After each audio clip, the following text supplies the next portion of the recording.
Hi, I'm Fara Sax. Welcome to the Community Voice, and thank you for tuning in. Knowing and administering CPR can double or even triple survival rates after cardiac arrest. Lawrence Franchetti is the board chair of the American Heart Association of Greater Miami and Fort Lauderdale and president of the One Beat Medical and Cardio Partners, and is here to talk about how life-saving training is reaching more people across South Florida. Also joining this initiative is Rita Case. She is the president and CEO of Rick Case Automotive Group. Together, they're helping distribute the CPR Anytime training kits throughout Miami-Dade and Broward counties. Thank you both for joining me today. Thank you. Thank you, Farah. What a great initiative. Perhaps tell me a little bit how you both came to be. You're in an auto space and you are a philanthropic giver and leader in our community, and American Heart Association coming together for this project. How did it begin, and how did the passion for what you're doing really benefit our community? Sure. Rita, want to start us off? Sure. We got involved with the American Heart Association through the Broward Heart Walk 12 years ago when they came to Rick and I and asked us if we would chair the Heart Walk there at Nova University. So we really hadn't been involved with the American Heart Association, what you do, your educational process, actually how you were impacting the community. It was then that we really realized what the American Heart Association and the benefits they brought to the community and our residents. So that's how it started. And we were involved in the American Heart Walk for a number of years. Then we were going to the gala and being a part of that. And they came to us and they said, we want you to do more. We want you to give more on the corporate level opposed to the Heart Walk, of which we were still very involved in the Heart Walk every year. And they mentioned the life-saving training that they needed with these CPR kits. And when they explained the facts, which I'm about facts for sure, when I'm going to donate or I'm going to offer my time or my associates' time, I really want to know what impact am I actually going to have. And when they told me that 90% of people that have cardiac arrest outside of the hospital, which is 80% of the cardiac arrests, are fatal. And I thought, And then they said that if CPR was administered in the first 2 to 3 minutes, that the chances double and even triple survival. To me, those statistics were absolutely something that I wanted to jump on board. How do we get more people trained on CPR? So that's when I jumped into all the middle schools and high schools in Broward County and funded their training and their kits to be permanently in those schools so that each grade could be trained on CPR. Such a simple application to learn. It's just a simple process and build such confidence when they are trained. And they're in the malls. They go to the sporting events. They're at, the concerts. They're at their grandmother's house. They're they're in groups. And we find that the kids, the high school kids, the middle school kids will jump in and do something, while maybe the older people will sit there and just be in fear when they see actually an episode of an emergency.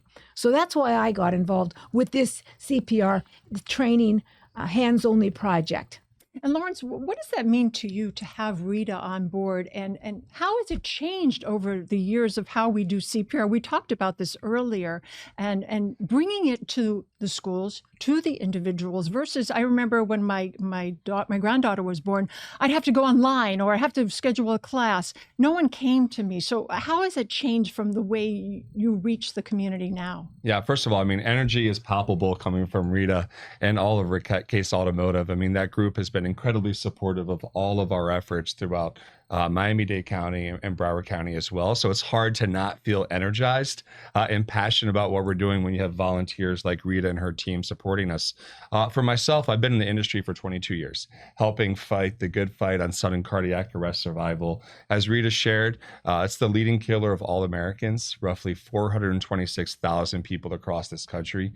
You lose you lose 10% chance of living after every minute of a cardiac arrest. And bystander CPR, when it's that's early administered into the resuscitation process can in fact double or triple increase survival rates. And to your question, what we've seen more and more is kind of the breakdown of the barriers of performing CPR.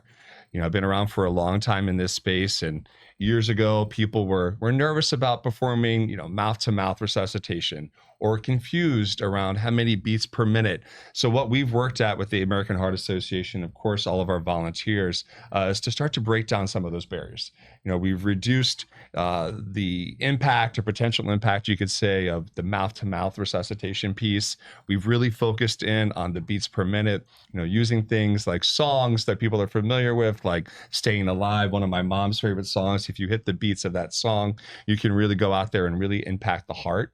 So we've looked to try to break down these barriers to help people facilitate CPR and ultimately save more lives. And then, when you look about how we're doing the instruction and how we're doing the education, we've looked at it several ways. One is on-premises training. So that's a trainer comes to you and there's a full mannequin setup and all of the other kind of full throttle or full instruction methodologies that you would say around the American Heart Association CPR AED. But then, if you think about middle schoolers and homes, that's where 80% of cardiac arrest happen. Well, how do you get more kits into the homes, and how do you impact middle school students and high school students? And that's why we came out with the CPR Anytime Kit, which is a widely more accessible kit, much more, I guess you could say, disposable, inflatable, easier to use. It breaks down not just the barriers, but it makes it a lot easier for the family to get around and start using it. So we've seen kind of the gamut in training from, 15 years ago, really high, sophisticated training equipment. That's still around. But the ultimate goal here is to make this accessible for students, bring it home, teach mom and dad, have mom and dad teach them if necessary, or even grandma, and make it a community and in-home process that everyone wants to jump in and help save a life. So you have the kit that I received in front of you. I received that at a local board meeting, and this is what's inside. Yep. And tell me a little bit how it's really changed from Annie, whatever she did. She was like this big thing, and you had to drag her through. But how different this is now, and how to operate this. So I think we have some vid on this. So we start singing a song. Yep, Staying Alive. Staying Alive, literally. Yeah, exactly. So, I think you could do a Beyonce song in there too, I believe, but I'm not sure which one it is. So what's going on here? Tell us what kind of training is happening here, Rita. Well, what they're doing is they're putting compression on the chest to a beat. So as they do that, they're compressing, like I say, the lungs, and then they're lifting it up, and it's giving the heart a chance to get the oxygen like you did in the mouth to mouth and get that heart fired back up again. And they just continue to do that. They don't stop. They do not stop. Even after maybe they're coming to, you just want to keep until first responders can get there. Of course, the very first thing the bystander should do is call 911. So somebody always yells, call 911, and then you start the process. You don't start the process first. Let's get some equipment on the road to this situation. But it's really as simple as you see in the video, just compression on the heart to get that heart pumping again. Yeah. And talk a little bit. You're helping yourself buy time until EMS gets there. Exactly. And talk a little bit about that, Lawrence, because your background is all in this, and how you've seen and how you've seen it grow, and what we do to facilitate that. As innocent as bystanders, we can jump in, because I had 2 occasions here that people were having a heart attack that something was off. Yeah. I knew something was off. I couldn't, but I knew it was probably a heart attack. The sweating, there was a glare in their eye that was different. So some of the warning signs that you can probably speak to. Yeah, absolutely. I mean, the one challenge with sudden cardiac arrest is it is different than a heart attack, in that a heart attack is much more predictable, or a stroke. You feel numbness in a part of your body, you're feeling lightheaded. There's a range of other symptoms that go on. Sudden cardiac arrest can happen anytime, anywhere, to anyone, in any place. So there aren't necessarily a ton of symptoms that go along. There's no signs. That is the hardest part. Exactly. I mean, especially as we're seeing with some of our middle schoolers and our high school athletes, is that, they're playing basketball and all of a sudden they just collapse. Like, we have met with some of the survivors, and they have alluded to feeling lightheaded or faint, but there was no numbness in the body or anything like that people associate with a heart attack. And that's what makes sudden cardiac arrest so challenging, is that you don't have a lot of symptoms. You don't have the time to go check yourself in the hospital. Like, you are literally in the middle of doing something, whether it's sleeping, cooking, watching a little one or playing basketball, whatever it may be, and you have that cardiac arrest. And that's what makes it so challenging from a survivability chance, because there's just not a lot of indicators letting you know you're going to have one. And when you have this cardiac arrest, what is the chances of surviving? We talked about, you said 90% are fatal if not dealt with. If they're outside the hospital. That's correct. Outside the hospital. That's what the statistics are. Yeah, that's a lot. That's pretty grim. Yep. So that's why this is such an important tool. This is such an important skill for everyone. Up to 5 years old, as young as 5 years old can learn this, is what the American Heart Association says. And we're involved since we did the high school and the middle schools. Now we've gone into the hospitals. So my next 3-year project is to go into. I'm going into the Joe DiMaggio Children's Hospital, Broward Health, all the Memorial Healthcare systems, and we are doing the NICU units, and we're doing the people that are leaving the hospital that are at higher risk of having heart attacks or coming out of a situation like that. They're going home with these kits. They're being trained and they're going home with them, so they're at home so they can train other people within their family or anyone that might be over there. So that's what our next goal is, to get more out into the community. And also community programs are also, we're funding them for the community programs. That's the $1,000 we just gave last week to the Broward Coalition for Health Start, Get Start, Jump Start. So what's also really cool about this too, as you saw in the videos as well, is you also have the AED trainer. So CPR plus the AED are kind of really with the tools that you need to really continue this. Talk about the AED. Yeah, sure. So the AED is an automated external defibrillator. When someone has a sudden cardiac arrest, basically you have an electrical problem with the heart. The heart is beating erratically. And so by performing the early CPR, you're buying yourself time into the survivability chances that Rita shared so eloquently earlier. And as you perform that CPR, someone hopefully along with you is actually getting the device ready. So an AED is a device that resuscitates the heart through a shock. It can perform multiple shocks. It does all of the analyzation to the heart without you having to take on that responsibility. So you're doing CPR, you're connecting your 2 sets of electrodes, and then it's analyzing the heart when your hands are off the heart, not doing the compressions, and letting you know if the person's in sudden cardiac arrest. If the child or person is in sudden cardiac arrest, it will let you know to press the shock button, or even there's devices out there that will perform the shock without you having to press the button. Really trying to take the responsibility off the responder's mind and enabling the machine to do the work for you and reset that heart to a normal heart rhythm and increase survivability. So there's lots of goodness in here. There's the mannequins, there's the AED extra lung kit, which is pretty cool, and then the AED trainer. So. And you know, the AED kits are on all the walls. Yeah. Everywhere. And there's they say that 10,000 workforce workers have had heart attacks a year. Yeah. So in the workplace, most businesses now do have them in their lobbies. They have them. You see them in almost every public area, whether it's a restaurant, it's a hotel, it's the airports, but also businesses. Our businesses all have them. Every dealership has them on the wall. You can see them when you walk in, the red box. And like Lawrence says, if you've got some training, which is in this kit here, or if you don't, you can still take it off, open it up, and it talks to you. Do this, do this, do this. So it helps you along the way. It helps you along the way. So you're really, just because it's on the wall, it's not going to help me. I have to really learn how to do that. But if you don't, it speaks to you. It speaks to you. As soon as you unzip it and you open it up, it starts talking to you. Do this, try that. But still, it'd be a lot better if you knew how to do it and you knew what was on the wall.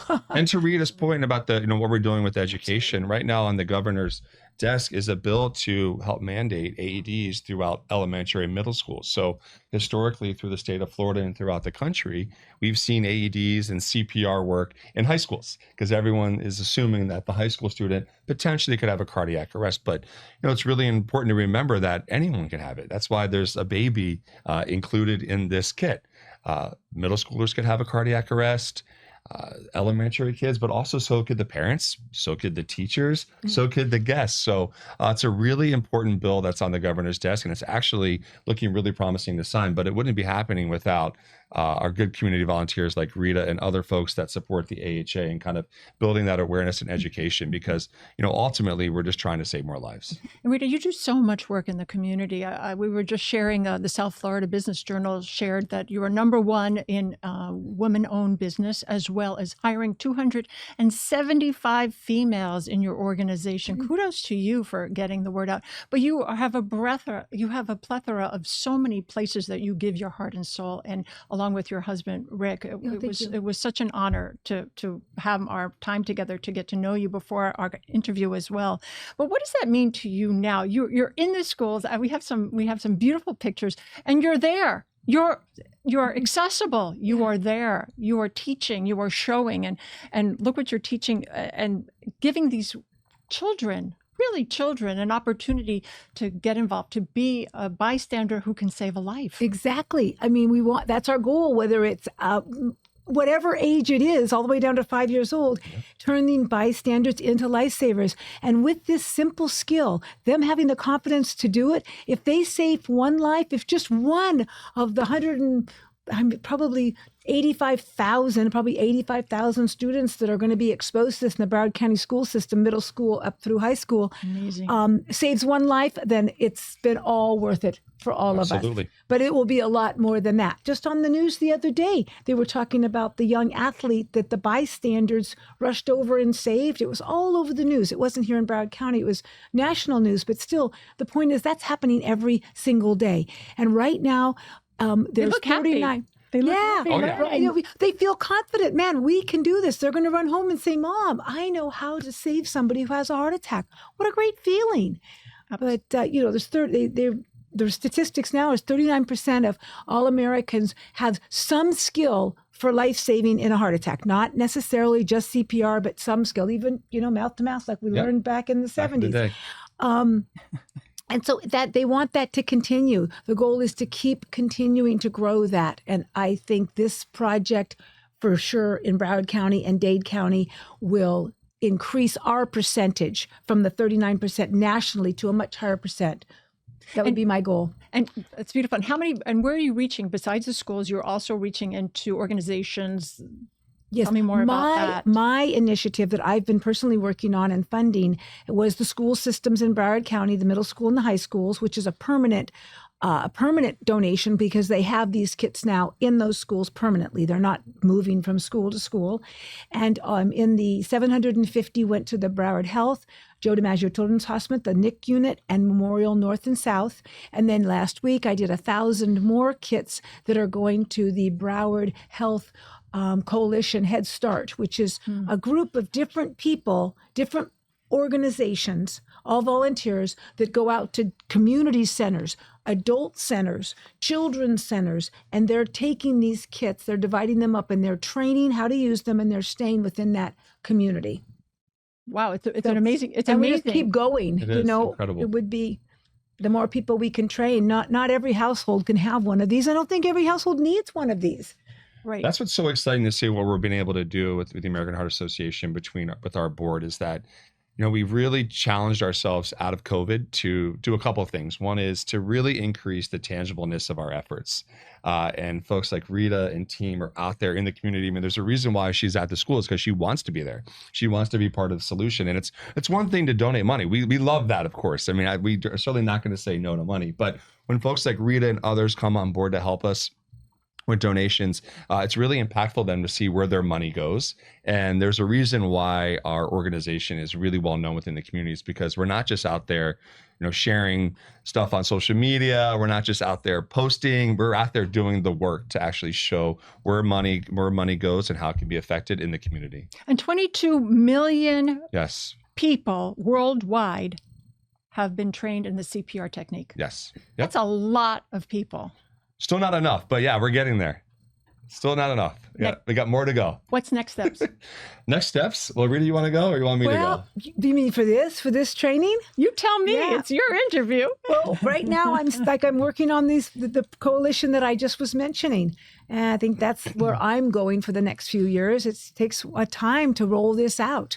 But that is what I am doing as far as these kits go. I don't know. What else is the American Heart Association doing? Well, yeah, for us, I mean, there's a few things that we're focused on specific to CPR and AED is that, to Rita's point, we've done a fair job within the country putting AEDs and CPR training programs in offices, places of worship, airline industries, malls, all the like.